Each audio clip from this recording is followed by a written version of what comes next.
Coming up on Now It's History. There's one part of the country that offers Kamala Harris a golden opportunity to take votes away from Donald Trump.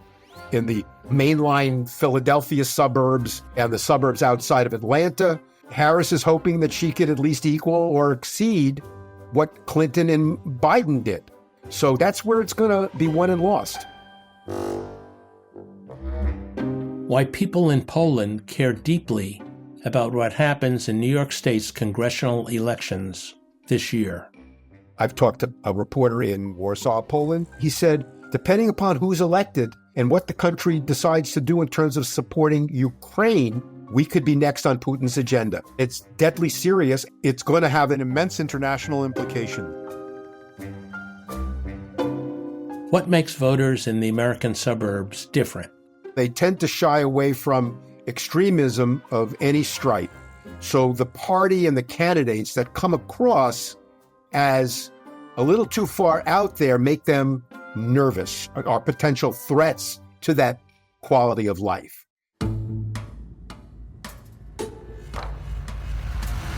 Welcome to episode 3 of Now It's History, the podcast. In 2016, Donald Trump narrowly beat Hillary Clinton in America's suburbs, and he won the White House. In 2020, Joe Biden turned that around. He captured 54% of suburban voters. That was an improvement of 9 percentage points over Clinton's performance. And of course, that was key to putting Biden in the White House. This year, Donald Trump and Kamala Harris are battling for that crucial suburban support. And there are reasons to think that, for Harris, the suburbs are a land of opportunity. The Democrat leads the former president by 7 percentage points in suburban areas, according to the Wall Street Journal poll of 7 battleground states. The Journal's John McCormick reported last week from Wisconsin that, quote, Trump has alienated a sizable share of college-educated suburban voters who help decide presidential elections, accelerating their drift from the Republican Party. Harris needs them to counteract softness in her support among Black and Hispanic men. You can see this struggle playing out in the competing lawn signs in the front yards of America's suburban neighborhoods. As McCormick wrote, the country's political fault line was once the cleave between Democratic cities and Republican suburbs. That division now increasingly runs through the suburbs themselves, with inner ring enclaves like this one turning purple or blue, and outer ones and rural areas remaining red. To help make sense of the fight for the suburbs, I'm delighted that Lawrence Levy is our guest for episode 3 of the Now It's History podcast. Larry and I worked together at Newsday before he joined Hofstra University, where he serves as Executive Dean of the National Center for Suburban Studies. At Newsday, Larry was a reporter, editorial writer, and a columnist, and he was a Pulitzer Prize finalist. He has covered 6 presidential campaigns. He wrote often for CNN and the New York Times, and is a frequent commentator on politics and suburbia throughout the media. Larry, welcome to Now It's History. Thank you for having me. I'm actually thrilled and excited to see you off in this new career. Yeah, thank you. So we have a lot to cover, but let me start by asking, why is the suburban vote crucial? The easiest answer is that we are fundamentally a suburban nation. At least 60% of the population lives in suburbs. There are estimates even higher than that, depending upon which zip codes you characterize as suburban. So there's just a lot of suburbanites to begin with. The other thing is harder to quantify. It's kind of a state of mind. They're not city folks and they're not country folks. They're people who move to the suburbs for aspirational reasons. They want better schools for their kids. They want more space. They own their own little plot, their own little portion of the suburban dream. And they're optimistic. They also move to have more control over their lives. And they tend to shy away from extremism of any stripe. So the party and the candidates that come across as a little too far out there make them nervous, are potential threats to that quality of life. So the candidates that want to get this vote, which keeps getting bigger and bigger, need to lean to the middle. They need to talk more sensibly. They need to avoid strident political rhetoric. So I think that is the big picture reason. There are other little weedy sort of things, but I think that kind of covers the 20,000-foot view. Great. When we look at this year, what are the forces affecting the Trump-Harris race in the suburbs? In some respects, the issues that are driving suburban voters are the same as around the rest of the country. It's just that they're feeling them in different ways. Again, a suburb is not a suburb. There are poorer suburbs. There are richer suburbs. But by and large, collectively, most suburban communities outside of major cities are relatively prosperous with distinctive pockets of poverty. So inflation, which hurt everybody to some degree, had less of an impact on the typical suburban voter who has a little bit of cushion financially, has a little higher pay due to a higher level of education. So I don't think that suburbanites are as affected as much as other parts of the country and other demographic groups that dominate those other parts. So that's an issue that doesn't quite have the same power in the suburbs. Migration is the same thing.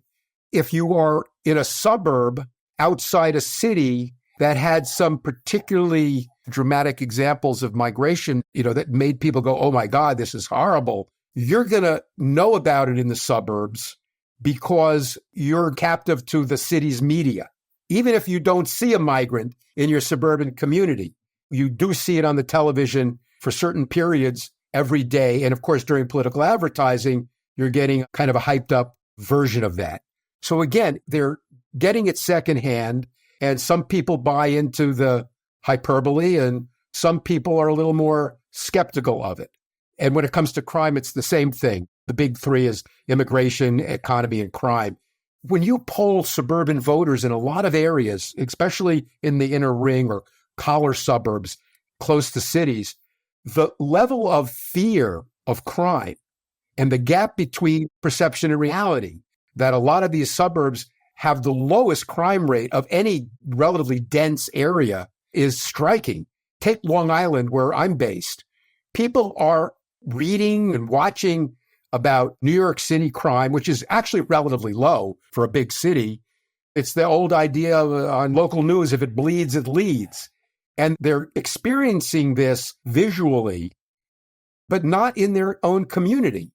But for most people, they know that they're in a safer environment. So again, they're not feeling these issues quite as much as if you're actually living in a city, or economically if you're in a rural, kind of a dirt poor area. So yeah, there's fear. There's a gap between perception and reality on the economy and on crime and on immigration, but they don't feel it quite as viscerally because it's not in their face in reality. Maybe on television, but not on the street. So that these voters are less inclined to go for extreme rhetoric and favor extreme solutions. You had some interesting statistics at the beginning of the podcast, and you could attribute some of the shift in the suburban vote, which was fairly dramatic, because Trump began to be seen not as a wealthy businessman who could help turn the economy around, but as an extremist who frightened them.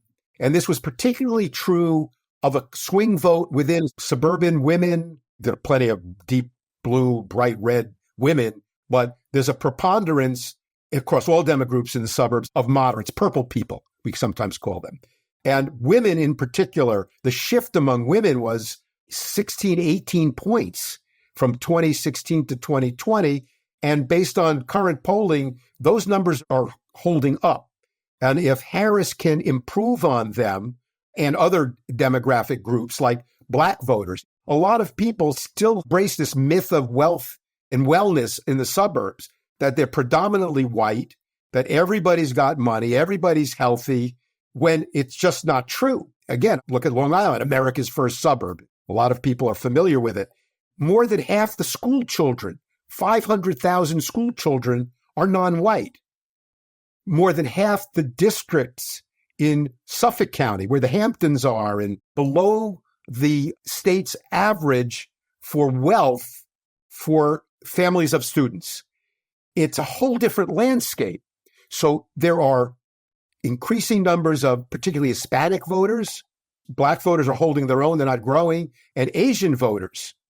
And whether these groups underperform, Latinos may be 22% of the population, but they're probably 11%, 10% of the voting pool. Blacks may be 12% of the population. If you can get 5% to come out in a non-presidential year, you're doing really well, except for Barack Obama. So the question is, for the suburban vote, is how is Trump and Harris playing with people who are not the traditional my mother and father's suburb type voter? And Harris and Democratic congressional candidates in a lot of these suburban swing districts feel they've gotten a boost because Harris will not only bring out more women over the abortion issue, which I know you wanted to talk about, but she'll attract some of these black voters as well, and that could turn the tide for her. And as long as you mentioned the issue of abortion and reproductive rights, how energized do you think women are in the suburbs this year to turn out to vote?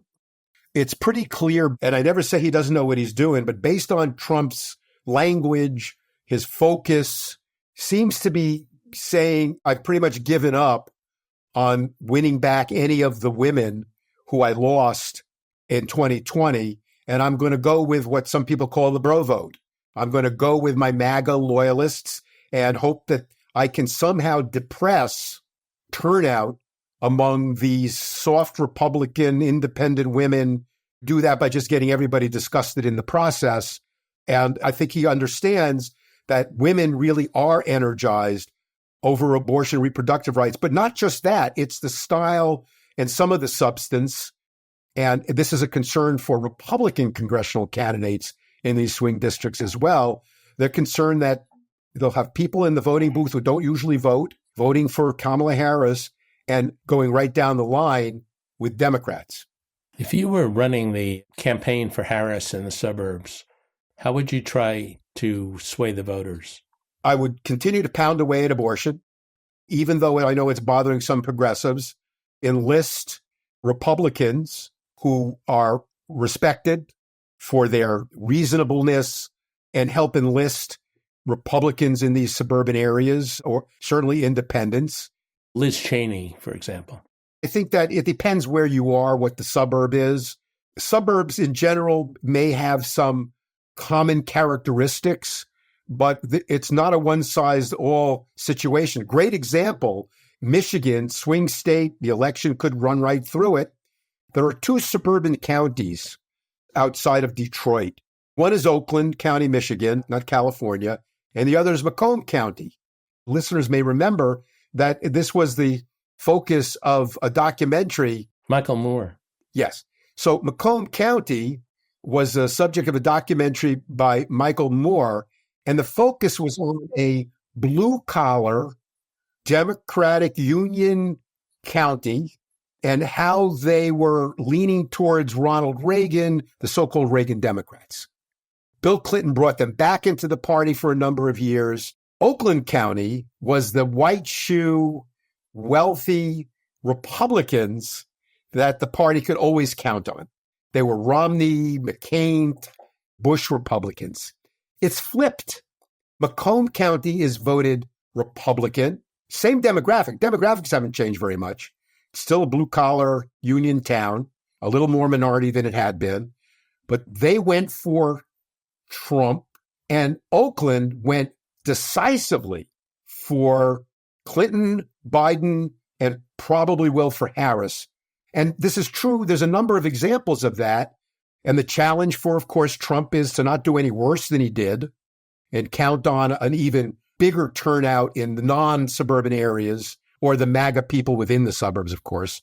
And Harris is hoping that she could at least equal or exceed what Clinton and Biden did in the mainline Philadelphia suburbs where Biden got as high a percentage of vote as he did in Philadelphia, and the suburbs outside of Atlanta where Biden did as well as he did in Fulton County, Atlanta. So that's where it's going to be won and lost. And now we're going to take a break from my conversation with Lawrence Levy for our quick Now It's History quiz. I'm going to ask 3 questions based on recent posts at www.nowitshistory.com. Question 1. Until Donald Trump in 2020, the losers in American presidential elections have always conceded. Who was the candidate in U.S. history who actually conceded 3 times? Question 2. What proportion of presidential elections come down to a change in 75,000 votes or less? Question 3. What happens if there's a tie vote in the Electoral College? Stay with us till the end of the podcast, and I'll reveal the answers. And what advice would you give the Trump campaign if they're aiming at attracting suburban voters?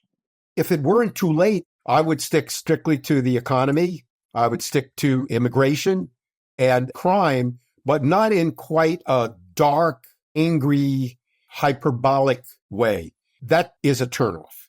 And while you do read a lot of articles have been written about Republicans saying, I'm holding my nose, I don't like them, blah, blah, blah, but I'm going to vote for them. There are some people who can't even hold their nose. And you want to get the handful of people, especially in an election that could be this close, who have not yet held their nose. And if you moderate, maybe you can get a couple in the next week. Great. And let's talk about New York, and a state you know inside out. That's the good news and bad news of my life, Rich. Yeah. I know it inside out. So almost everybody's aware New York is not a swing state in the presidential race. It's going for the Democrats and has gone for the Democrats for a long time. But interestingly, New York has become a crucial state in the fight for Congress. Wonder if you could explain why that is. Sure. New York, in presidential election years, New York was like the Democratic Wyoming. It just didn't count. It didn't count in the presidential because we were going to be blue. We were going to vote for a Democrat, as we have since, I think, 80 or 84. The last time Reagan won it, that was 80. And even though we have plenty of swing congressional districts always, the parties were never this close. And if 5 seats flipped, it wasn't going to change anything, not in a material, meaningful leadership way. This year, Trump is going to get blown out by 15 to 25 points. If he isn't, Republicans will win every one of these swing districts. But we have 7 seats out of, I think, 27, 28? I lose track. We keep losing them. And New York keeps losing congressional as our population goes to North Carolina and Florida. But we have 7 seats that are arguably in play. Some people wishfully think they want to be considered 2, but it's not realistic. With the parties, these seats alone could determine which party has the gavels in Congress with enormous national and international implications. I do a lot of the talking head stuff, and I've never seen anything like it from reporters with international publications. I've talked to a reporter in Warsaw, 2 in China, 2 in London. And I remember I asked the guy from Poland, I said, thanks for calling, but I'm curious, why do you care about New York congressional races? He said, because we could be next. He said, depending upon who's elected and what the country decides to do in terms of supporting Ukraine, we could be next on Putin's agenda. So we care very much how Long Island votes. He pronounced it a little differently than me. And this is why it's an unusual experience for New Yorkers to actually have a say in a national election. And it's deadly serious, and it doesn't care what side you're on. It's going to have an immense impact on what you want your country to look like. Which New York races are worth paying particular attention to? The one that is considered the most competitive when you talk to political operatives and pundits is Long Island's 4th congressional district. It's right up against the Queens, New York City line on the south side of the island. It features Democrat Laura Gillen and Anthony D'Esposito in a rematch. Won the district by a few thousand votes. It's a heavily Democratic district. I think there's like a plus 50, 60,000 to the D's. But in 2022, when most of the suburbs in the country were defying predictions of a red wave, Long Island had its own mini tsunami for all kinds of crazy reasons that had to do with some of the stuff I was talking about earlier. There was a ratcheting up of fear about crime and migration. It led to an abandonment of the Democratic Party from Congress on down to dog catcher. Almost all towns, both counties, the executive, the legislature are in the hands of Republicans in a region where there are 100,000 more Democrats. The 4th District is a little more complicated because you have those forces. At the same time, you have a heavy concentration of Jewish voters, a growing number of Muslim voters. So you've got a higher number of commuters who not only watched the migration issue on television and saw people pushed off subway platforms over and over again in the same loop for crime, but they went into the city and they can see some of this on their own, and they would bring it back and they'd say, oh, what a mess. It's terrible. You can't live there. You don't want to commute there. And you had a lot of black voters. It's the highest concentration of black voters of any competitive district in New York State, probably of any suburb. I wouldn't bet my house on that because I haven't researched it, but I'd be pretty certain it's top 2 or 3. Will they come out to vote for the first black woman president? Will Asian voters say the first black and Asian woman voters? That will make a tremendous difference because the Republicans have been able to hold on to power by bringing out proportionally far more of their supporters than Democrats did theirs. So a lot of complexity, a lot of balls in the air, and I don't think we'll know the answer for a week after Election Day. That close? Yeah. What other districts? So former colleague of yours at CNN, John Avlon, is running for Congress against a one-term incumbent, Nick LaLota, a Republican. And Avlon has raised more money than LaLota, which is pretty unusual for a challenger versus an incumbent.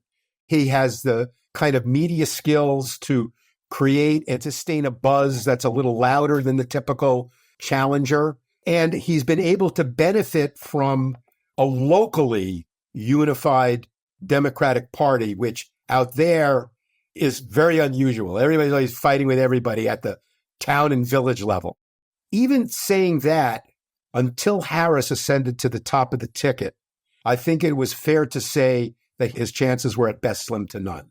Now they are definitely maybe. And there was a Newsday Siena poll that showed him only 3 points down. A lot of people have challenged the results. They had Laura Gillen up 12 points. I can't find a Democrat or Republican operative who believes that poll was accurate. But Avalon is arguably within striking distance. And the irony is they are not very much apart on almost any issue that people care about. They agree on what the problems are. They actually even agree on some solutions, although they accuse each other of lying about actually doing that. What's really interesting is the one issue that's actually getting the most attention is one you will not hear anywhere else in the country, except in some of the New York suburbs, which is the state and local tax deduction. That New Yorkers with high local property taxes and high mortgages, because our housing prices are astronomical, had their deduction capped. And it cost a lot of Long Islanders tens of thousands of dollars. Both people pledged to do it, but they are most vociferous, even though they agree entirely on what to do, about how each side's party was responsible for not fixing it. So there's so much heat. I've never seen so much heat over an issue that both people agree on. Interesting.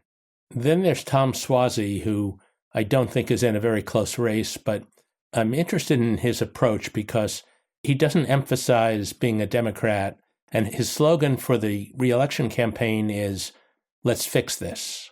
Right. You and I worked on a piece for CNN on what Suozzi's approach to his special election. And it was basically to emphasize his bipartisan credentials. And he provided on that, on taking the moderate middle ground, and on some issues, a template, particularly for other Democrats. With Israel Hamas, he went to the Muslim community. He said, I know you're not happy with me for being full-throated supporter of Israel, but do you really think you'll do better? And in his case, with an Israeli paratrooper who was his opponent as a Republican. And on immigration, he was handed a gift because around the time his special was in play, Trump trashed the bipartisan deal. And he said, hey, look, I was ready to compromise with Republicans. It played right into his narrative and it enabled him to come out of a defensive crouch on migration and go on a counteroffensive. So Suozzi really showed the way, the third way, as he likes to say, for a suburban candidate. And some Republicans have adopted it. And apparently, I'm told that Democrats all over the country have also seized on that. He should be in pretty good shape. His opponent, I don't think, has raised $500,000. Maybe he's raised $1 million. Suozzi's probably 10 times that. And Suozzi's been able to emphasize bipartisanship and has a record of having done it. It's not something he suddenly came to as a device. And of course, for listeners who may not remember, Suozzi ran in a special election to succeed George Santos. How soon we forgot. If I wanted somebody to pay attention to what I was saying, I would have said that right away. Right. Thank you. Anything else you'll be watching on election night? Yeah, 17th, 18th, and 19th up in Hudson Valley, and the 22nd around Syracuse. That's usually thought of as an upstate district or an urban district, but a big portion of it is suburban. People just like the folks in Westchester and on Long Island and Oakland, Michigan, and Delaware County, Pennsylvania. Got to keep an eye on those, especially the one way upstate, the 22nd. That could be the decisive one, which would be interesting because it's the one considered least suburban and least up for grabs. What I look for in a race like this is the performance at the top of the ticket. I guarantee you that how Trump or Harris does in relation to how Trump did in 2020 and Biden did in 2020 will have more to do than any issue, tactic, personality in determining.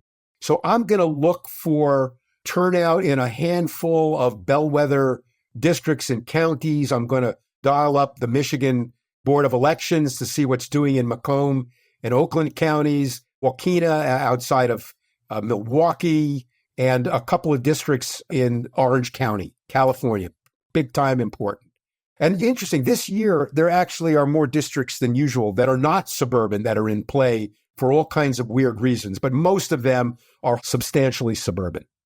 Finally, the hardest question, who's going to win the World Series? Yeah. I grew up in a Yankee-hating household, Rich. I am a dyed-in-the-wool Met fan, but I've shed that. I am a New York fan. And as long as the Yankees aren't playing the Mets, I root for the Yankees. And I think that even though the Dodgers have more of everything on paper than the Yankees do, even with Aaron Judge and Soto and Stanton, I think the Yankees are going to win because it's been a while for them. And there's a lot of pressure, and they've been performing well, and they're on a roll. I agree with you on that. Yankees in 6. Oh, I don't know about that, but yeah, okay. All right. Larry, thanks again. Really appreciated you joining us, and your insights are very valuable as always. That's a wrap for my chat with Larry Levy. I came away from our conversation on the suburbs with one overriding thought. All of us tend to focus so much attention and energy on the extremes in our nation's politics.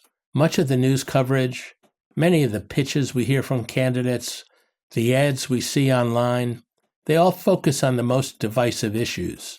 But the importance of the suburban vote is a reminder that most people are moderates. Elections are won in the middle, not at the extremes. So let's see how that plays out this year.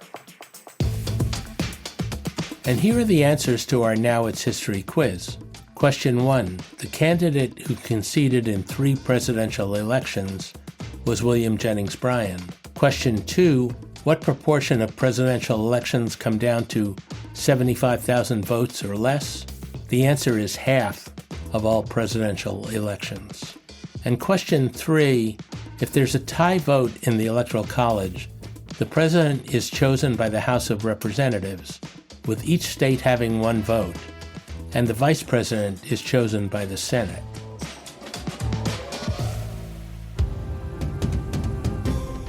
Please share this episode with others who might be interested. This show relies on listener support. Subscribe to the podcast, leave a review on Apple Podcasts, or give us a rating on Spotify if you enjoyed the show.